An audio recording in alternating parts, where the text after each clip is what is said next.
They were an 11.5 underdog in this game. So whoever chose them uh, probably got a whole bunch of money in Vegas. I don't know exactly how betting works, but I'm starting to get somewhat of an understanding. But if you took them as the underdog, you probably walked away with a few a few nickels and dimes. But Few Andre Usher Drummond, bucks. somewhat. Some Usher bucks. Oh my god.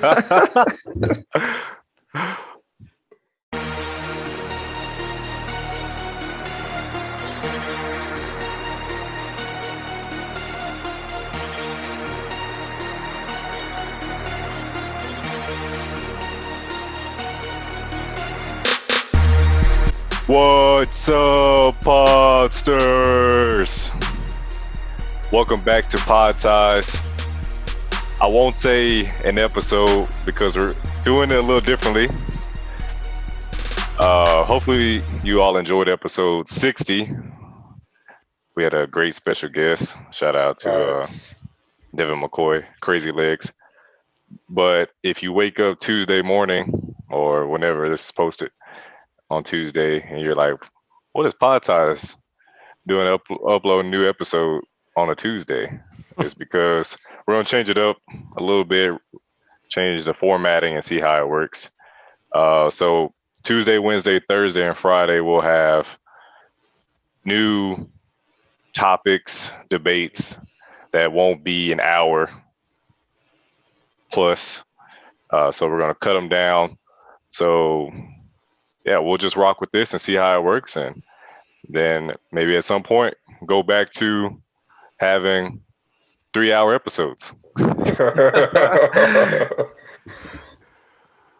But let me get to introducing ourselves. That won't change.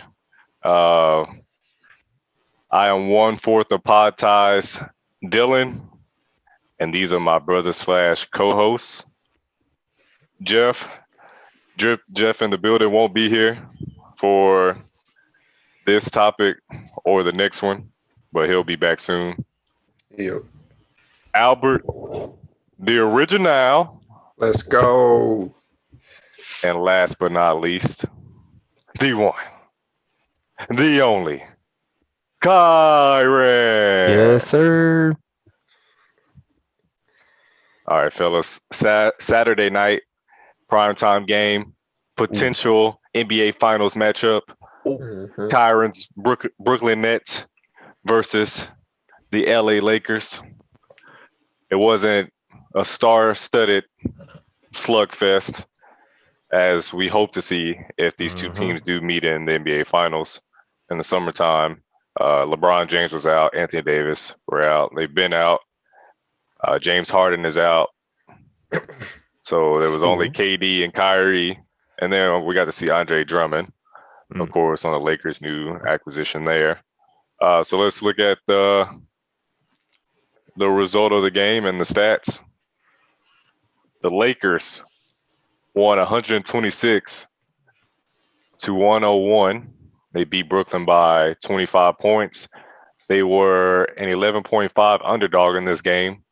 So whoever chose them probably got a whole bunch of money in Vegas. I don't know exactly how betting works, but I'm starting to get somewhat of an understanding. But if you took them as the underdog, you probably walked away with a few nickels and dimes. But Andre Drummond, somewhat.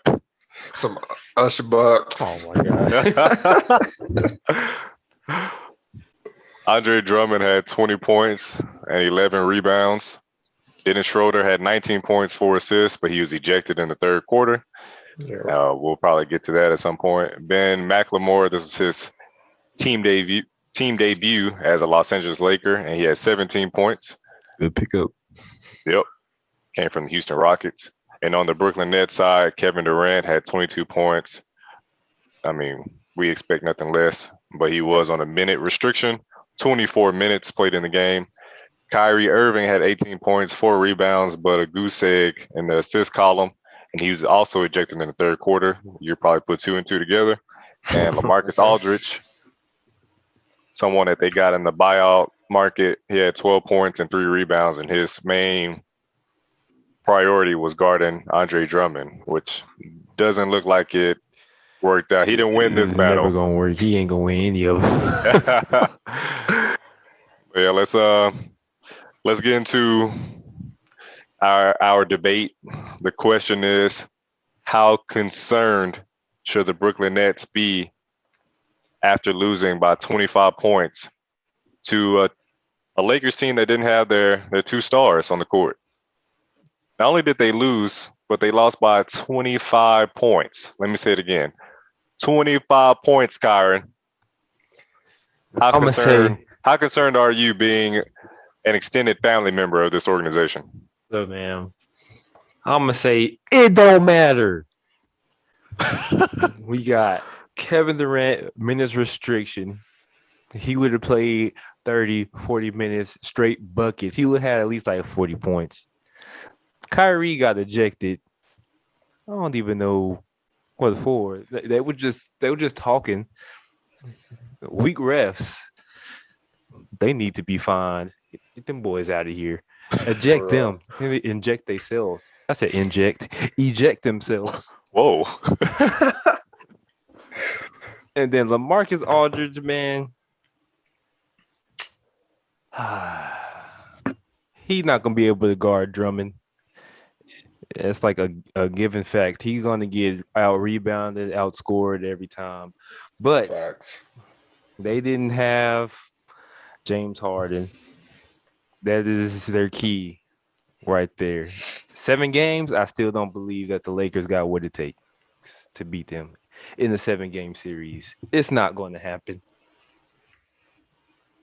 It's not gonna take 7 games. It's gonna take like 5 or 6 For who? for the Lakers. Oh, To win. To lose?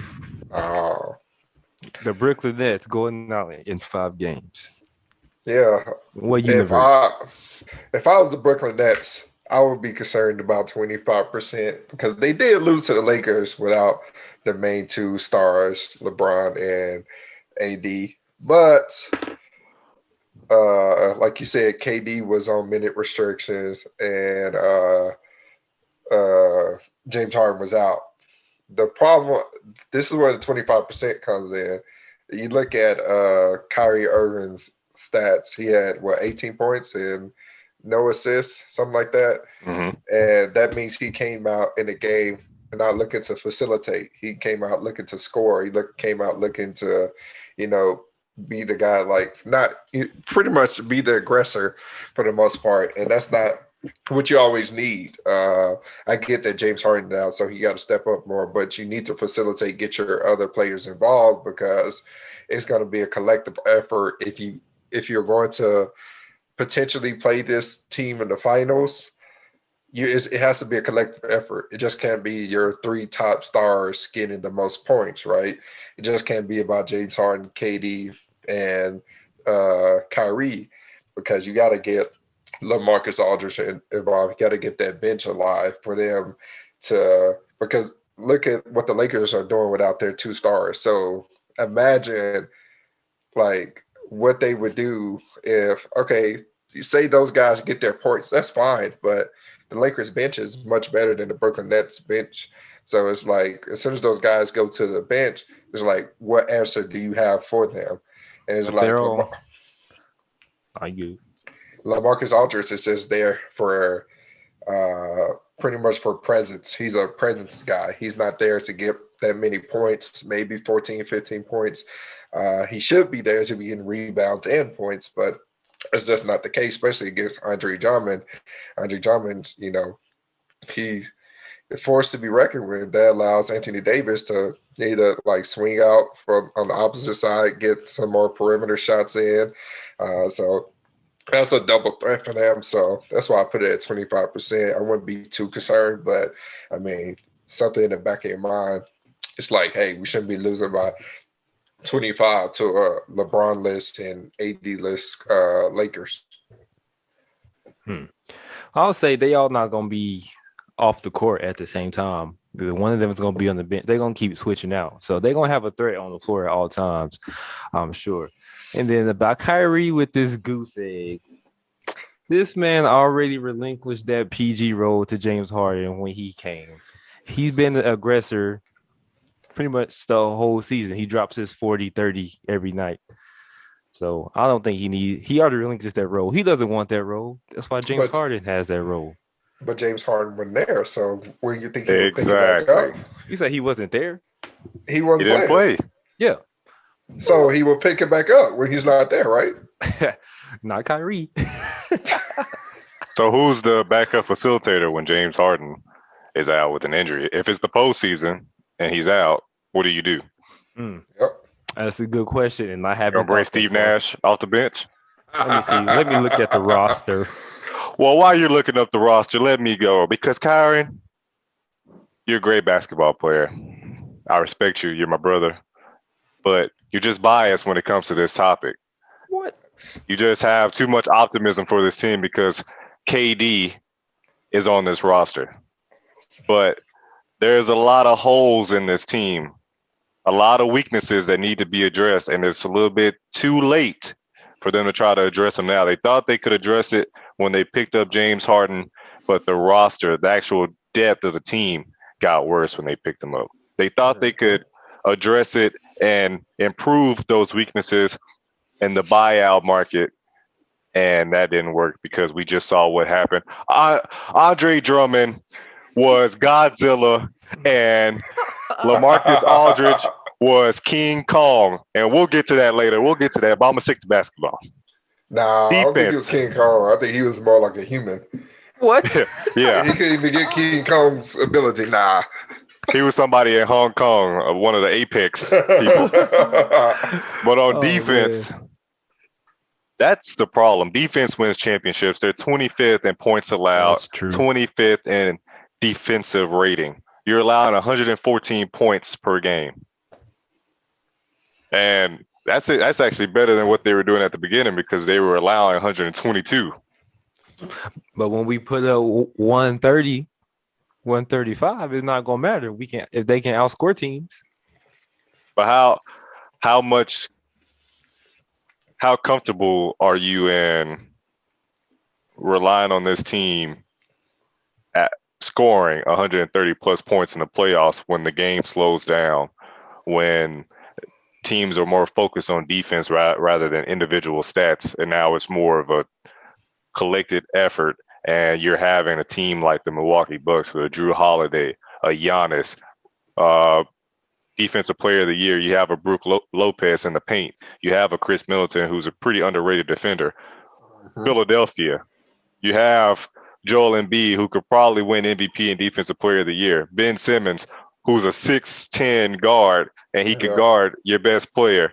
You have Danny Green. There was a reason why Kawhi Leonard wanted him in Toronto in that trade, because he was the reason why in San Antonio they beat Miami and why they beat Golden State. So then even Miami, Jimmy Butler, Bam Adebayo, Trevor Ariza, all those guys. What you say? I say, and Miami's new pickup, Oladipo. He has to stay healthy too, though. But defense is a problem. Size is a problem. You don't have one player on the roster that's 7 feet or taller. Now, you can probably say Kevin Durant, but he doesn't play like a 4 or a 5. Yeah, that's true. So when Joel Embiid is in the paint, all day.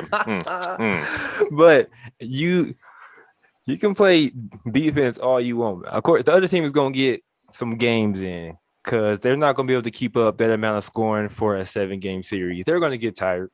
But on the other end, the other team is going to get tired because they have to guard these players day in and day out. You can game plan all you want against Kyrie, Kevin Durant, and James Harden, but it's not always going to go your way. But, of course, defense is going to be, a good factor in slowing these guys down. I just don't think any team can do that consecutively. We'll let you score 80 points. Yeah. We'll live with that. It's like They remind me of the Golden State team with all those guys that could score. They could score all day, but after a while, defenses adapt to that. That's why they'll have like a good year or great year, but then the next year is probably a little bit more challenging for them to win games because they understand their offense now. They understand like what's their go-tos and all this in the like instance. So I feel like they can score all day, but it like Dylan said, their bench is lacking and they don't have any size depth. So you can score all day, but when it comes to slowing the game down, that's where they're gonna be in trouble. But the rest of the league, they haven't seen this team. Well, those three on the court at the same time yet, I don't think. And that's another problem. Yeah, it is. They haven't even seen what they can do. Yep, that's scary too. You're ending at this is like almost the end of the season, or it's coming up on the end of the season, and nobody else has seen this team yet. So if they turn that switch on, which they're professionals, I'm sure they can, the league is going to be put on notice. So we've seen KD turn that switch on, but have we seen Kyrie in the postseason? He had one historical, memorable shot, and he had a great finals.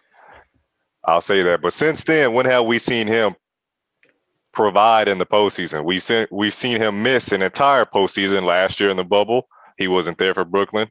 We saw it in Boston when they went to the Eastern Conference Finals. That wasn't because of Kyrie. That was because of Terry Rozier. Scary Terry. Now, that's scary. And the years before LeBron got to Cleveland, he didn't do anything. So it's like the only sample size you have is with him with LeBron. And why is James Harden wearing a Brooklyn Nets uniform? Because he underperformed in the postseason when he was a Houston Rocket. Well, if he's trending to where he is right now, it will be a good postseason. But we know on the bench. No. Kyrie's not gonna be in on street the bench. Clothes. What? Nah. Oh, I thought you were talking about James Harden. And who knows? Kyrie is a wild card too. Yep. He come and drop 40. He'll drop 18, 20 in the first quarter. And then, I don't know, he get ejected in the third. He obviously has like 100 personal days that he can use throughout the season. So he has about, 40 more left. So if he decides to use those in the postseason, he's screwed. Yeah, he needs to chill out. I don't know what he's doing. Yeah, KD missed 32 games. Kyrie missed 15. Most of those are for personal reasons. And James Harden has missed 11. And who knows how they'll bring him back into full game action, 5-on-5 activity, because what James Harden is going through is what KD was going through, a hamstring injury. And those are pretty tricky. You go out there, you're thinking it happened to James Harden. He came back after missing a few games, thought that he was fine. What happened? First 5 minutes, take me out. Yeah. My hamstring is still messed up. He re-aggravated it. So that's a tricky injury.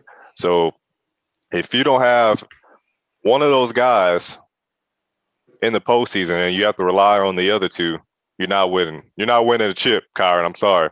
Even if KD's on the court, you're not winning one. Facts. Oh no, man. Tell me I'm lying, Kyron. Oh no. Y'all might be lying too. I don't know what's gonna happen. You sound torn. Just a little bit. But I still don't think a team can beat them 7 games. I don't think it's gonna happen. They might beat themselves, honestly. Well, yeah, exactly. That's the thing. Hey, you don't need nobody to beat you. If you can beat yourself, that's even true. Better. That's another thing. Just off the court stuff can sometimes affect you on the court. We saw it with KD and Draymond.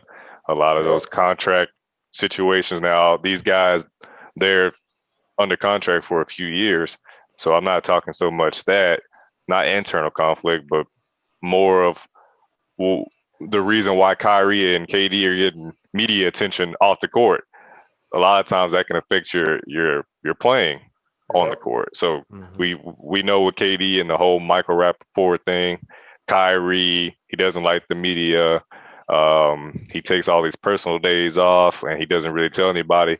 He said something that, was pretty like eyebrow raising when he said, but I think before the season even started, he said, this is on KD's podcast, I don't really see us having a head coach. KD could be a head coach. I could be a head coach.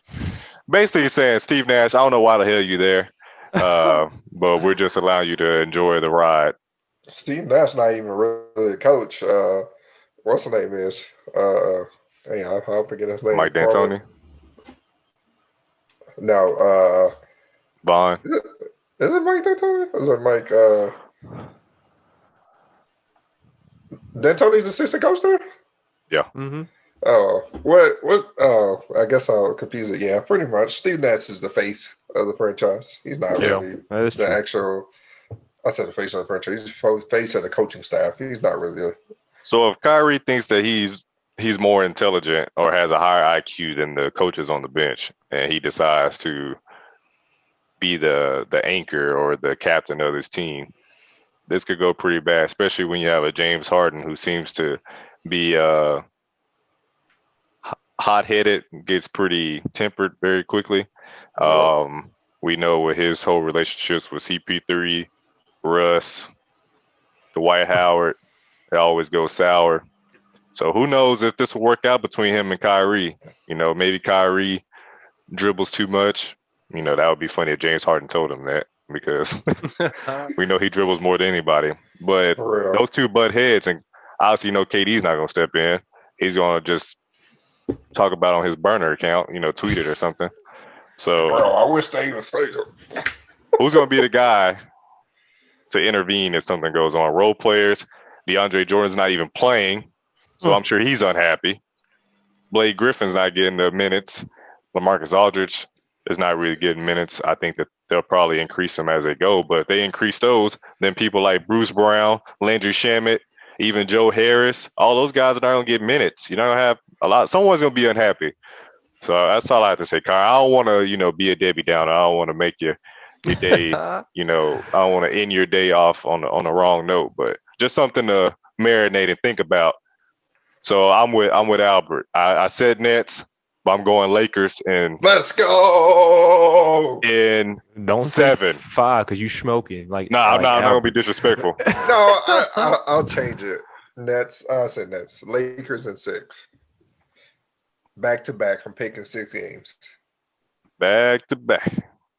It's not happening. You heard it here at 9:15 p.m. on 4/12. And you said what? What's your finals prediction? Yeah, you say you heard it here, but then tell us what we heard. I'm gonna say the Nets and I'm gonna say 7. Well, you heard it here.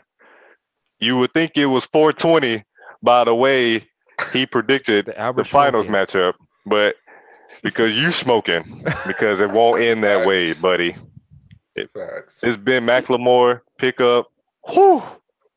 You just see him, Kyrie, 17 points? Hey, man. He gonna turn LeBron James. I said it was a good pickup. What you say? I said he's going to turn into Ben 10. Oh, my goodness. He even has the best facilitator, the best passer in the game on the court, a guy that is able to get anybody wide open because of his presence, and that's LeBron James. Facts. Ben Mack always been a good player. I don't know. In Houston, he just wasn't thriving. He's athletic. He can. Well, I ain't gonna say he can shoot all that well. He all right.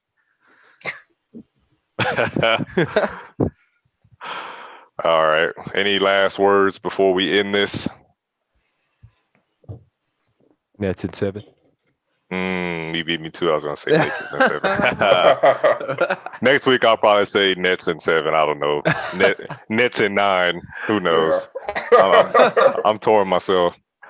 But all right, that was good. All right, that'll end that one. Let us know in the comment section if you have the Lakers or the Nets winning in the finals.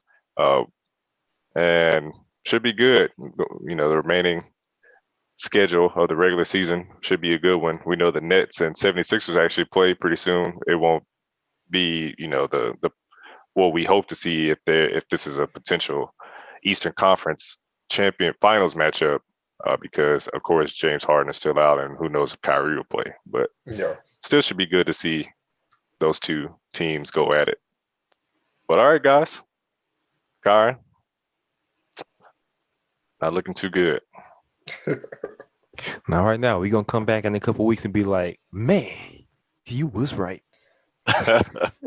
They all going to be on the court at the same time.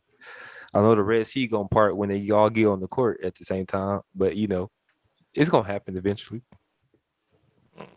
Just not today or tomorrow or next month. Or this year. You're really taking this decriminalization of marijuana seriously, huh, Kai? What? All right, posters. Make sure to check out our next debate, which will be Godzilla versus Kong. We're going to review the movie and, you know, talk about this whole monster universe stuff. So that should be interesting. We'll catch y'all next time. Peace, posters. Peace.